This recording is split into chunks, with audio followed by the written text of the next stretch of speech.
कहीं टूट गई पाइप, फट गई टाइप, तो डिपार्टमेंटल जो काम होता था रिपेयर का, अब वो डिपार्टमेंटल रिपेयर नहीं होगी, उसके लिए भी टेंडर निकलेगा। तो तब तक उसको प्यासा रहना है, तब तक उसको वाटर सप्लाई के।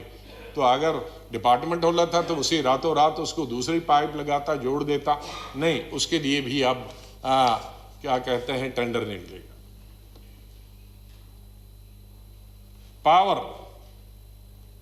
पावर में जब तक सरकार थी वहां, तो उस वक्त 90 रुपए टैरिफ था पर यूनिट, और आज क्या है, 375 रुपए पर यूनिट।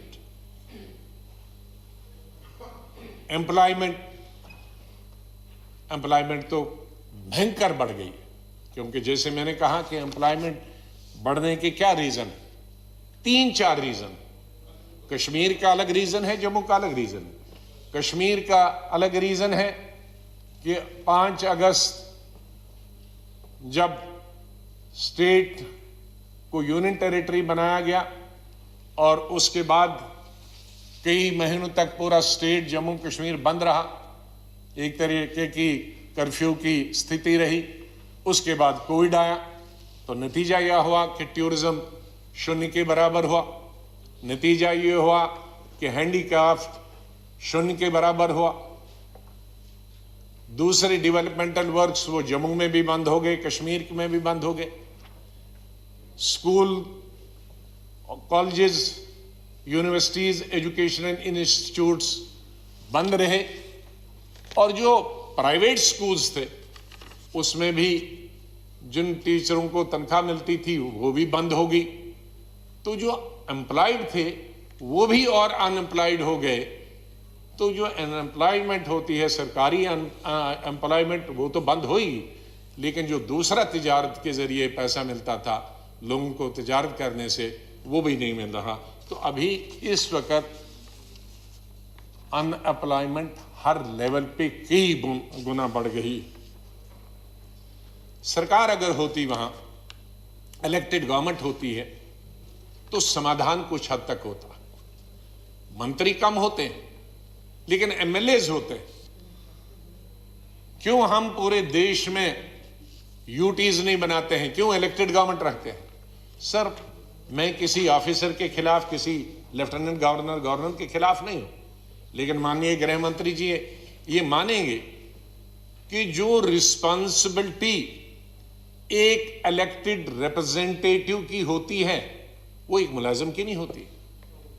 आपने अभी जम्मू कश्मीर में डीडीसी के, बीडीसी के इलेक्शन किए, जिसकी हमने सराहना की, हमने उसको सपोर्ट किया। क्यों किया? आपने क्यों ये इलेक्शन कराया?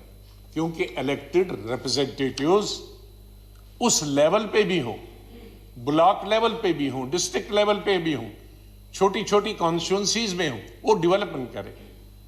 लेकिन एमएलए तो कानून भी बनाता। अब अफसर हमारा तो कानून नहीं बना सकता। वो कानून बनाएगा, वो एक जगह एक आदमी बनेगा। अभी हम यहां डिस्कस करते हैं तो कानून आप लाते हैं तो कितनी अमेंडमेंट्स उसमें आती हैं, कितनी उसमें सजेशंस आती हैं। अब आज कानून बनाएंगे, लेफ्टिनेंट गवर्नर साहब ऑर्डर करेंगे, लेकिन उसमें कोई सजेशन नहीं आई।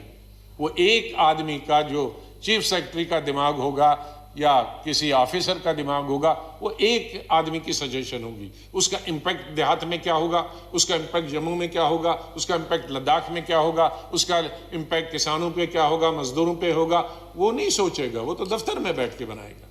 लेकिन उसको इंपैक्ट को देखने के लिए जो हम कानून बनाते हैं पार्लियामेंट या विधानसभाओं में, वो चर्चा होती है और एक कलेक्टिव विजडम होती है। उस कलेक्टिव विजडम से वो एक नक्शा ही बदल जाता। सर, एम्प्लॉयमेंट के लिए कुछ रास्ते इस सरकार ने यूटी के दौरान दिए। रहबरे टीचर, जो टीचर हैं, जो ट्रेनिंग देते हैं बच्चों को, स्कूल में विशेष रूप से फिजिकल टीचर्स, 3000 फिजिकल टीचर्स इसी सरकार में लगे 2 साल पहले। लेकिन 7 साल तक उनको प्रोबिशन पीरियड है और 7 साल तक सर आपको हैरान होंगे, जो फिजिकल टीचर्स हैं जो लगाए गए हैं बाय सिलेक्शन लगाए गए हैं, BA LLB हैं, MA हैं, MPhil हैं, PhD हैं, और 7 साल तक उनको माननीय गृह मंत्री जी पर मंथ सिर्फ 3,000 रुपए मिले। 3,000 रुपए किसी फिजिकल टीचर को आप 7 साल तक दे सकते हैं? माननीय गृह मंत्री जी, ये कौन सा तजर्बा हो रहा होगा? मेरे एक डेलीगेशन मिला जम्मू के भी और श्रीनगर के, एक की 2 लड़कियां थी, दूसरे के एक लड़का और लड़की थी, तीसरे की एक लड़की थी। वो कहता है सर मैं अपने हर महीने अपने दोस्तों से 100, 200 रुपए लेता हूं क्योंकि बच्ची छोटी है, उसका दूध पूरा नहीं होता। माननीय गृह मंत्री जी, आप इसकी तरफ ध्यान दीजिए कि प्रोबेशन तो होता है, 6 महीने का होता है, 1 साल का होता है, लेकिन 7 साल का फिजिकल टीचर का प्रोबेशन में सिर्फ 3 महीने, वो तो आधी नौकरी। पहले आजकल नौकरी कोई 30-25 साल वाले को तो नहीं लगती है, 40 साल वाले को नौकरी लगती है, और उसके बाद 7 साल ये गई तो तब तक 50 हो गया, और उसके बाद 10 साल बाद रिटायर होगा, उसके बाद पेंशन भी नहीं है। तो ये चीजें हो रही हैं। अब अगर वहां विधानसभा होती तो इन लड़कों को कश्मीर और जम्मू से मुझे मिलने के लिए नहीं आने की जरूरत पड़ती, वहां MLA होता, मिनिस्टर होता, चीफ मिनिस्टर होता। लेकिन कहते हैं हम दफ्तर, हमें अफसरों के पास टाइम नहीं मिलता है, इसलिए स्टेटहुड जरूरी है। और कोई चीफ मिनिस्टर किसी को शौक होगा, उसके लिए नहीं है, ये लोगों के समाधान के लिए, उसको पानी मिले, उसको बिजली मिले, उसको नौकरी मिले, उसका रोजगार मिले, इसके लिए माननीय गृह मंत्री जी ये जरूरत। स्टाफ, अभी कोरोना से हम लड़ रहे हैं पूरा देश। अभी माननीय प्रधानमंत्री जी ने बहुत सारे समय कोरोना पर दिया, ठीक है, गौरव को बहुत, देश को बहुत गौरव है कि वैक्सीन बनाए हमारे साइंटिस्ट में, उसका सब लाभ उठा रहे हैं, देश और दुनिया लाभ उठा रही है।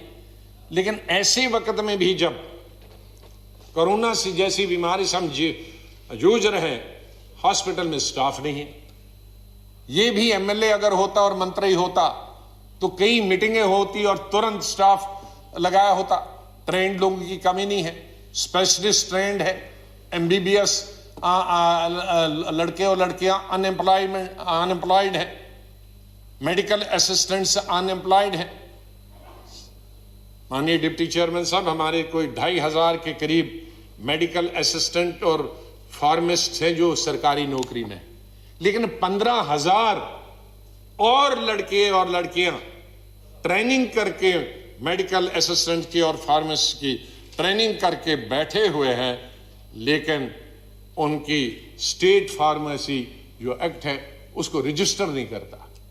तो जब इतनी जरूरत है, एक तरफ से हम इंस्टीट्यूशन बनाते हैं कि ज्यादा से ज्यादा ट्रेनिंग दी जाए, MBBS, MD, medical assistant, pharmacist, ताकि गांव तक पहुंच जाए, और यहां जम्मू कश्मीर में 15,000 ट्रेनिंग करके बैठे हैं और किसी अफसर को फुर्सत नहीं है कि ये इनको परमिशन दे दे फार्मेसी एक्ट के तहत। इसलिए स्टेटहुड जरूरी है कि जो इन लोगों तक पहुंच जाए।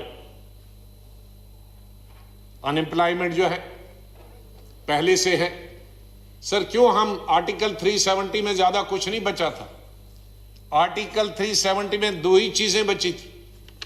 एक तो बाहर वाला कोई भी व्यक्ति वहां नौकरी नहीं कर सकता था, मतलब वहां के स्टेट IAS IPS तो कर सकता था, लेकिन बाकी मुलाजिम नहीं कर सकता, और वहां जमीन नहीं खरीद सकता। लेकिन आज के ग्रामीण बैंकों में बाहर के लोग आ गए हैं, नौकरी कर रहे हैं। सर क्यों नहीं बाहर का कर सकता था? कोई ऐसा नहीं है कि वहां कोई आसमान से जम्मू कश्मीर उतरा था तो वहां कोई जा नहीं सकता और जम्मू कश्मीर वाले पूरे हिंदुस्तान में जा सकते।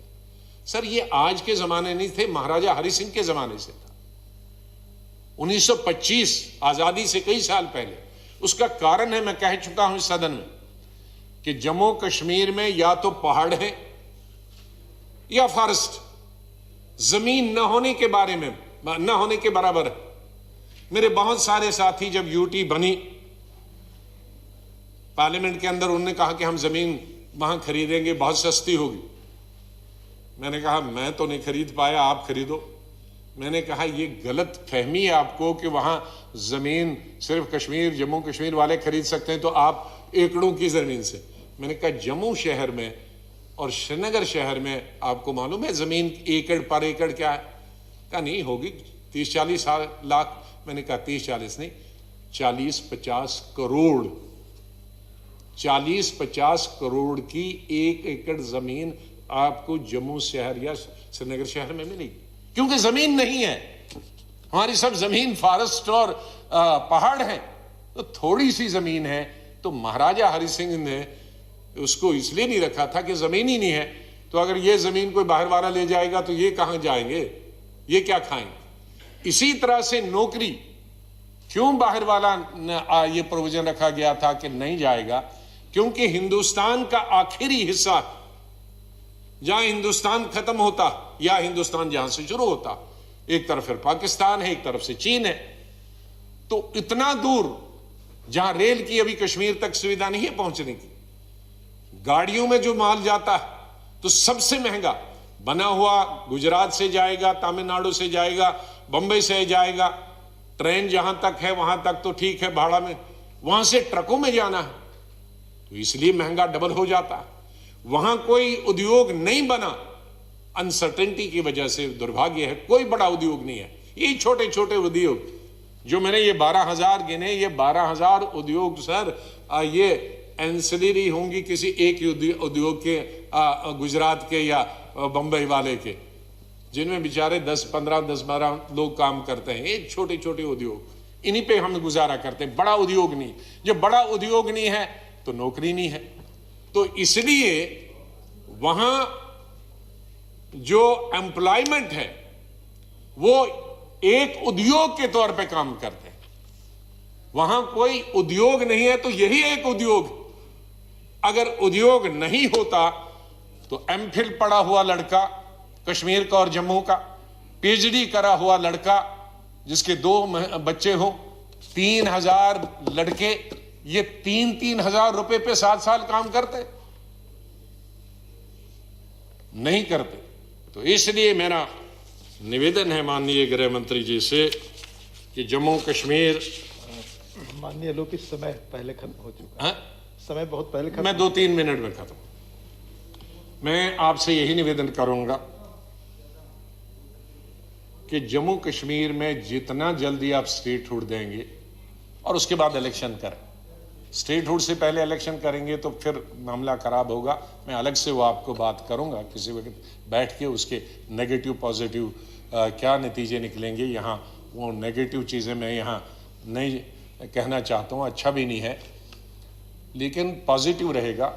तो इन चीज़ों का मैं परसों यहाँ राष्ट्रपति के अभिभाषण पर यही कह रहा था कि जम्मू कश्मीर बॉर्डर स्टेट, जिस तरह का टेंशन और जिस तरह का हमारा दुश्मन दोनों तरफ से, पाकिस्तान की तरफ से भी और चाइना की तरफ से वहाँ हमारे सर पे बैठा हुआ है, तो कोई भी अक्लमंद आदमी यही कहे, सरकार यही करेगी कि कम से कम उनसे तो निपटते रहेंगे, लेकिन यहाँ के अपने देश के लोग जो बॉर्डर पे हैं वो तो हमारे साथ पीछे खड़े रहे, जिस तरह से आज तक खड़े रहे, जिस तरह से 1947 में कश्मीर के लोग खड़े रहे। जब तक फौज बाद में पहुंची 27 अक्टूबर को, लेकिन तब तक 20 दिन तो कश्मीर के लोगों ने, मैं आपको भेजूंगा, मुझे एक बुक किताब मिली तब की, जिसमें और पहली दफा मैंने देखा जिसमें लड़कों की अगली ये ट्रेनिंग दी जा रही है बच्चों को बंदूक में 3-3 मैंने पहली दफा शायद हिंदुस्तान में कैसा नहीं हुआ। वो उस बुक में औरतों की एक मलेशिया बनाई गई, उनको वो उनकी बंदूकें हैं, उनको सिखाया जा रहा है कि ये जो रजाकार आ रहे हैं उनको रजाकार कह रहे हैं उधर से पाकिस्तान को, उनको फायर कैसे करना। मोहल्ले मोहल्ले की कमेटी बनाई। तो उन 15-20 दिन तो उन बच्चों ने, औरतों ने, मर्दों ने ही पाकिस्तान की फौज को तो रोका। तो उससे बड़ा टेस्ट क्या होता था जबकि मजहब की बुनियाद पर पाकिस्तान और हिंदुस्तान बनाए गए थे। वो सब जाते उनके साथ मिल जाते, उनके साथ नहीं मिले, उनके साथ हमला किया, सूली पे चढ़ा दिया उन्होंने कश्मीर के लोगों को। लेकिन उनके पास तो ये छोटी छोटी बातों को नहीं रखना है, बड़े इतिहास को हमने देखना है। और जम्मू कश्मीर के हम हिंदू, मुसलमान, सिख, बौद्ध एक रहे आज तक और हमेशा एक रहेंगे। राजनीति में सबको मौका मिलता है, कोई पीछे नहीं है, उसमें कोई ये नहीं कहेगा। और मुझे गौरव है हमारी स्टेट का मुझे गौरव है, और हिंदुस्तान के सब स्टेटों को सीखना चाहिए। मेजॉरिटी मुस्लिम होकर भी हमारे कई दशक हुए मुसलमान डीजी को हुए, हमारे कई दशक हुए मुसलमान चीफ सेक्रेटरी को, शायद मैं तब पढ़ता था। हमारे 80% जब गवर्नमेंट भी होती है मुस्लिम चीफ मिनिस्टर होते हैं, 70% हमारे ऑफिसर्स नॉन मुस्लिम होते हैं। मैंने आज तक कोई चीफ मिनिस्टर नहीं देखा मुझसे लेकर और ये कहते हैं शेख, चाहे मुफ्ती मोहम्मद सईद हो, उमर अब्दुल्ला हो, फारूक अब्दुल्ला, जिसका प्रिंसिपल सेक्रेटरी हिंदू ना हो, जिसका चीफ सेक्रेटरी हिंदू ना हो, जिसका डीजीपी हिंदू ना हो, जिसके आधे से ज्यादा 2/3 ऑफिसर जो हैं, चाहे वो डीसीज और एसपीज, वो हिंदू ना हो। हमारे ये नहीं है, कभी हमने नहीं सोचा। इसलिए मैं आखिर में एक ही शेर आपसे कहता हूं कि ये आप जो तजर्बा कर रहे हैं, जो हमको गिनी पिग बनाया जा रहा है, ये गिनी पिग पे तजर्बे बंद कर दे। बहुत हुए, पहले प्राइम मिनिस्टर रहा, प्रेसिडेंट रहा, फिर चीफ मिनिस्टर रहा, गवर्नर रहा, अब हम एलजी पे पहुंच गए हैं। ये सब एक्सपेरिमेंट है। आप जानते हैं कि आजकल वैक्सीन की बात चल रही है, तो मैं साइंस स्टूडेंट भी रहा हूं, हेल्थ मिनिस्टर भी रहा। तो वैक्सीन आदमियों से पहले किसको दिया जाता है? माइस, चूहे की। उसके बाद दिया जाता है बंदर को, उसके बाद फिर टेस्ट करने के लिए आदमी पर टेस्ट होता। तो यहां तो चूहा भी हम ही बन रहे, बंदर भी हम ही बन रहे, सब एक्सपेरिमेंट जो है वो जम्मू कश्मीर पर किया जा रहा है। तो हम तो इस एक्सपेरिमेंट में गिनी पिग हो गए। इसलिए खुदा के लिए इस गिनी पिग से हमें बचाइए। और इस शेर से,